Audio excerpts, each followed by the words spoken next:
ตินโอนดึบก้อยตึงงอนเถิดไทยลับลัดโอน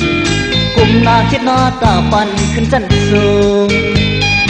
ข้าวไทยข้าวผ่าข้าวคนให้ตึกหน้าเนาใส่ตั้งควายเฮืออ่อนโกนตั้งสัตว์ขัดเสนอข้าวหือข้าวคนใหญ่มองเปิดแห่งสักอ่อนมาเต้นไข่มาปุดตาง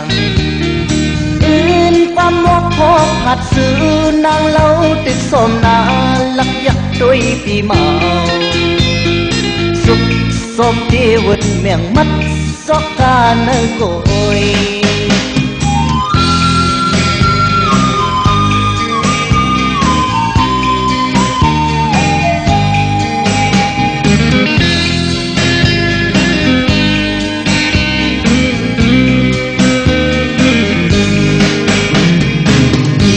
เสือกพูดไว้แอบลงอายควายงานชายนั่งรถไว้ปล่อยปันยื้อการต้นเขาเนื้อหน้าปันโคตั้งสุกลีหน้าเศร้าหน้ายุ่งปังเสยสิ้นห้ามขีมองกินมองลือมองลักเสยหน้าตุนลงตินล้างแห้งตัวลงตินล้างแห้งเสนอข้าวหืดข้าวคนใหญ่ในลอกหน้าเขาหน่อมานหงเล่านำนมเสื่นขาดเตรียมหัดสาบเอวลุ่มลาตัวนำนองเสือตัวนกตัวดูอ่อนก่อนกันเล่าชิมหลีเล็บซ้อมตรงหน้าเขียว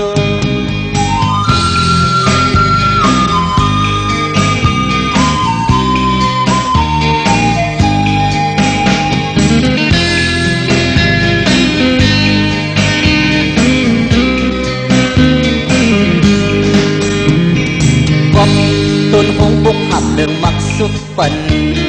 เมื่อฤาษีคำย่อมเพียนดินตรงหน้าตัน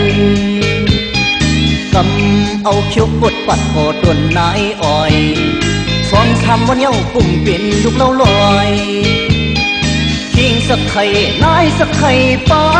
งหับเข้าเมื่อน้ำอ้อยถึงเฮาพับความกันเหตุมีมาวันมือปกเฮินสันตั้งเฮินหอเฮินตกตั้งเฮินออกมาสมปอกสมสวยหลางทุ่งนายิ่งมองเปลี่ยนมีสายมีเขาเตรียมยีเข้ากัดไว้ตรงปอกตั้งสมยุ่มเกี่ยมของวัก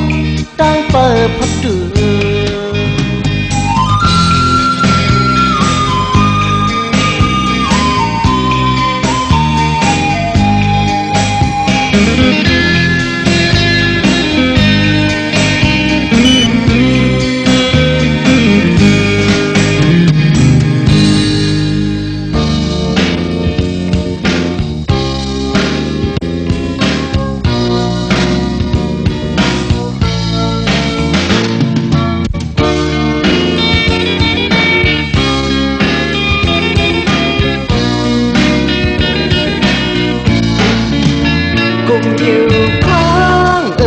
นั่งหิมส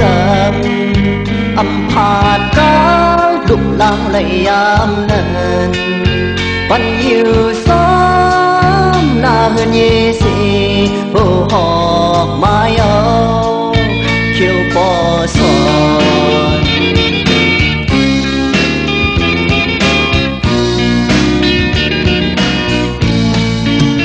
อำปองปืนเมื่อเส้นเปิ้นเหตุขาดอำขวาป้าเมื่อว่าเปิ้นสู้เก่ากุมยุ่มซ้อมห่มหอมกัดเสยเปลี่ยนลายข้าวตาเส้นหายถึงทียามไหนเคยเปลี่ยนเคยเหตุเคยขัดแย้งสร้างถิ่นก่อนไอ้หาในไล่ตกสุ่มไล่ปกมือเพราะว่าปานคนใต้นาคลี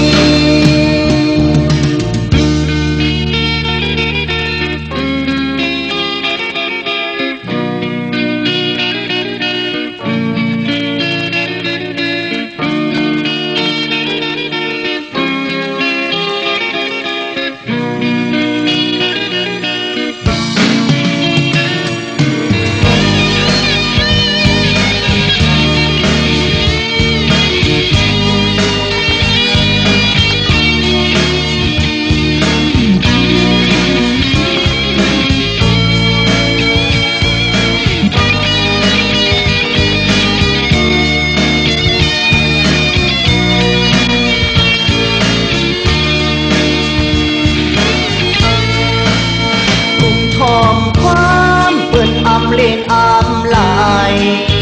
กุมยุมลายเปิ้นไปเหอะคือหายอำหาก้อนปุ่นพรเมืองเลเขาสั่งขึ้นหูลองคิดก่อนดินป่าสาเปอหักหอมไอหายังตำชาดินคนหนึ่งยองเมื่อวานั้นเมื่อสิ้นนั้นวนตัวขึ้น